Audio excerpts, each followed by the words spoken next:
Hey Ariel, it's Heather. I thought I'd take a minute to respond to your discussion board because I really enjoyed reading it. I think you have a lot of good comments. Kind of, you and I are kind of thinking alike in our discussion boards.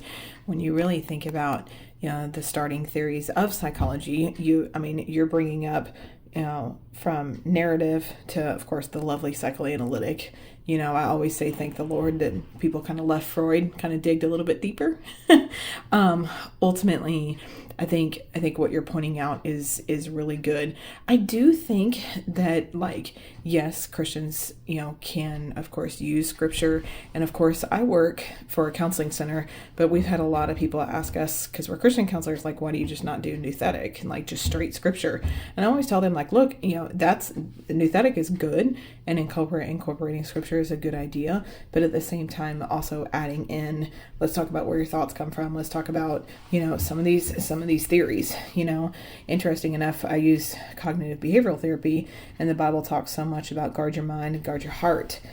So really, when you're thinking about these beginning theories, a lot of them are talking about the same things, that we learned from scripture.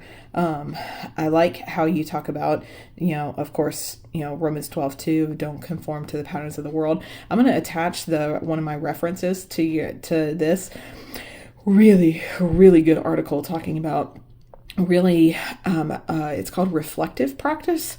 Is the two authors talked about how, really just reflecting Jesus. So you can still use the science and the theories and everything else, but it's how you approach it. There's research been done on how people approach counseling sessions. And when you don't just focus on the symptoms, and you're not just going through a checklist, and you're not just, making it super surfacey, when you're really talking through the layers and layers of things, I think that's better. I think you get to, the core of what's going on. I have to say, I really loved your discussion board.